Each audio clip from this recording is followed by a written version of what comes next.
Good morning Jacob साहब। कैसे हो रविंदर? जी ठीक हूँ साहब। ये रख लो, ठीक है. Bye, thank you.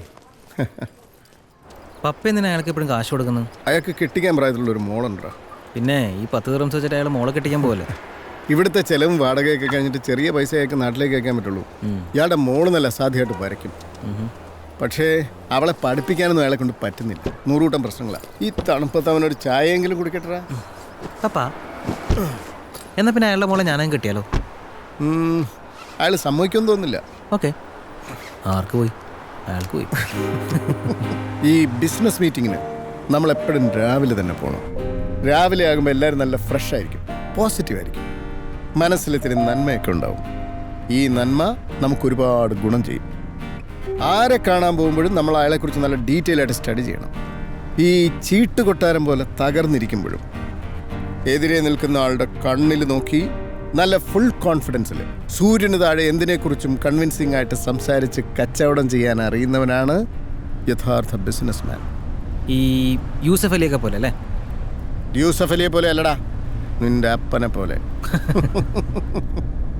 എന്ത് നല്ല റോഡല്ലേ, ഡെവലപ്മെന്റ് എന്നൊക്കെ പറഞ്ഞ ഇതാണ്. ഇതൊക്കെ എന്ത്? ഇവിടെ ടാക്സ് ഒന്നും കൊടുക്കണ്ടല്ലോ. അതൊക്കെ നമ്മുടെ നാട്.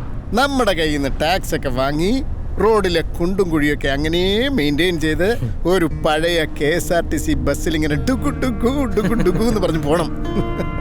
അതൊക്കെ അല്ലടാ വികസനം. നീ KSRTC ബസ്സിൽ യാത്ര ചെയ്തിട്ടുണ്ടോ? ഇല്ല.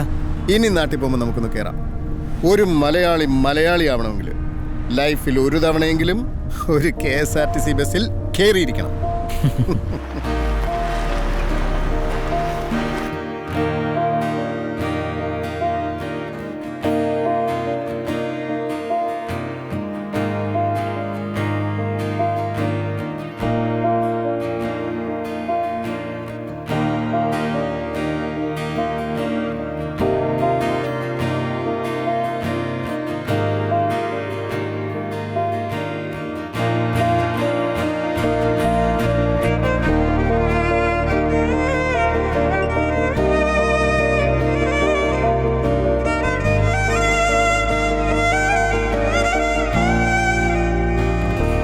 ഇന്ന് പോയ വീട് കാണാ എന്ത് രസമല്ലേ. ആദ്യം അയാൾ ഇൻവെസ്റ്റ് ചെയ്യാനൊന്നും തരായിരുന്നില്ല. പിന്നെ നമ്മൾ അയാളെ അവസാനം സമ്മതിപ്പിച്ചു. പറയട്ടെ അമ്മ, ഇവന് ഗേൾ ഫ്രണ്ട് ഉണ്ട്, രണ്ടുപേരും ഒരുമിച്ച് നടന്നു പോകണം.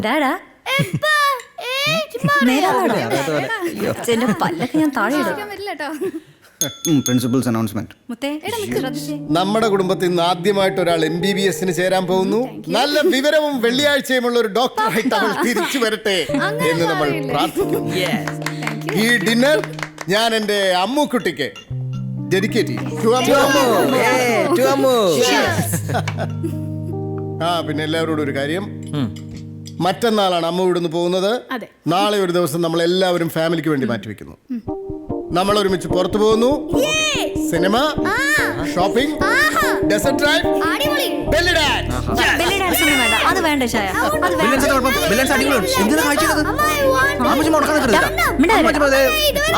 കേരളത്തിലെ അമ്മമാർ പോലെ സംസാരിക്കരുത്. അടിപൊളിയാണ് അല്ലേ?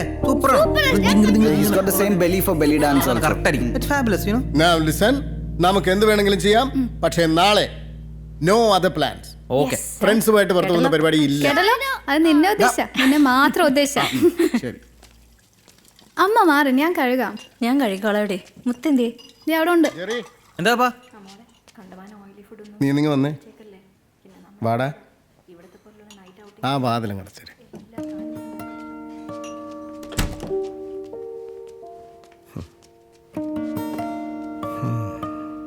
നാളത്തെ ഈ ഔട്ടിങ് കഴിഞ്ഞാൽ പിന്നെ നമ്മുടെ ഫാമിലി മാത്രമായിട്ടൊരു പുറത്തു പോക്കിനൊക്കെയുള്ള ചാൻസ് കുറവാണ് അല്ലടാ? എന്താ ഇങ്ങനെ പറയുന്നത്? ഞാനങ്ങനെ ഒരു നെഗറ്റീവ് സെൻസിൽ പറഞ്ഞൊന്നുമല്ല.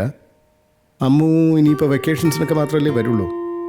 പിന്നെ അധികം വൈകാതെ നിൻ്റെ കല്യാണം, അത് കഴിഞ്ഞ് അടുത്ത ആളുടെ കുടുംബത്തിൽ മെമ്പേഴ്സ് കൂടുമല്ലോ. നമ്മുടെ കുടുംബത്തിൽ വരുന്ന കുട്ടികളൊക്കെ എൻ്റെ മക്കൾ തന്നെ ആയിരിക്കും. ഞാനവരെ അങ്ങനെ കാണും.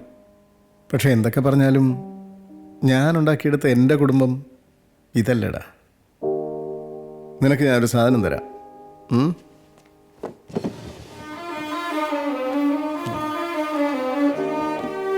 ഞാൻ ദുബായിൽ വന്ന സമയത്ത് എൻ്റെ ആദ്യത്തെ സേവിങ്സ് എന്ന് വാങ്ങിച്ച ക്യാമറയാണ്. എനിക്ക് ഏറ്റവും പ്രിയപ്പെട്ട മൊമെന്റ്സ് ഒക്കെ ഞാൻ ക്യാപ്ചർ ചെയ്തിട്ടുള്ളത് ഈ ക്യാമറയിൽ. നാളെ നീ എനിക്കിതിൽ കുറച്ച് ഫോട്ടോസ് എടുത്തു തരണം, നമ്മുടെ ഫാമിലിയുടെ. അപ്പോൾ ഇത് ഫിലിം ഇടുന്ന ക്യാമറയല്ലേ, കുറച്ച് ഫോട്ടോസ് എടുക്കുമ്പോഴേക്കും തീരും. ഞാൻ എൻ്റെ പുതിയ ക്യാമറ എടുക്കാം. ഡിജിറ്റലിൽ എടുക്കുന്ന 100-300 ഫോട്ടോസ് ഒന്നും വേണ്ടടാ. ഒരു ചെറിയ ആൽബത്തിൽ സൂക്ഷിക്കാൻ നല്ല കുറച്ച് ഓർമ്മകൾ മതി. പറ്റുമോ?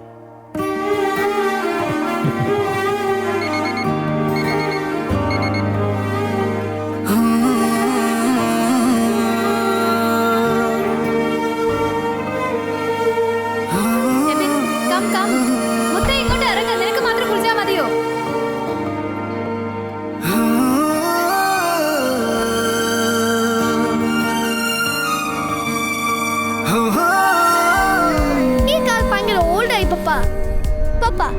നമുക്കൊരു ബെല്ലി വായിക്കാം. സിനിമയ്ക്കൊക്കെ പോകുമ്പോ ബെല്ലി എടുത്തോണ്ട് പോവാം. സൺഡേ ഔട്ടിങ്ങിന് റോൾസ് റോയ്സ്. വെള്ളിയാഴ്ച മീൻ മേടിക്കാൻ പോകാൻ ഫെറാറി ആയാലോ? Yes correct. നമുക്ക് വാങ്ങിക്കടാ. ഇതുങ്ങളെയൊക്കെ കെട്ടിച്ചു വിടാനുള്ളതാ. പപ്പയും മക്കളും കാശ് ചെലവാക്കാനുള്ള വഴി മാത്രം ആലോചിച്ചാൽ മതി, സമ്പാദിക്കാനുള്ള വഴി ഒന്നും ആലോചിക്കണ്ട. ഇനി എന്ത് സമ്പാദിക്കാനാണ്? എന്റെ ഏറ്റവും വലിയ സമ്പാദ്യം ദായി കാരണത്തുണ്ട്. I am the wealthiest man in the world. ഞാൻ ആരെ വേണമെങ്കിലും ചലഞ്ച് ചെയ്യാം. അംബാനിയെ വേണേൽ ചലഞ്ച് ചെയ്യാം, മിത്തലിനെ ചലഞ്ച് ചെയ്യാം, യൂസഫ് അലി വേണേലും ചലഞ്ച് ചെയ്യാടി. അവരൊക്കെ ഇപ്പോൾ ഉറങ്ങായിരിക്കും. അത് ശരിയാ, ഈ പാതിരാത്രിക്ക് ആരെയും ചാലഞ്ച് ചെയ്യണ്ട, നേരെ നോക്കി വണ്ടി ഓടിച്ചാ മതി. പപ്പ നേരെ നോക്കി വണ്ടി ഓടിക്കാൻ. പപ്പ ഒന്നും പേടിക്കണം, ഞാൻ എല്ലാം ശ്രദ്ധിച്ചോളാം. ശരി പപ്പ. അമ്മ ദേ കരഞ്ഞു ഓവറാക്കില്ലേ, അതുകൊണ്ട് എയർപോർട്ടിലേക്ക് വരണ്ടെന്ന് പറഞ്ഞേ.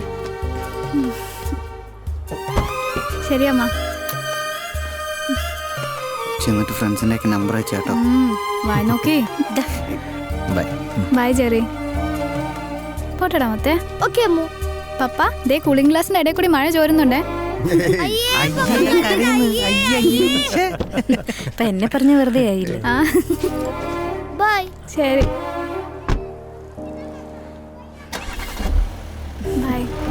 ബൈ. ടാറ്റാ.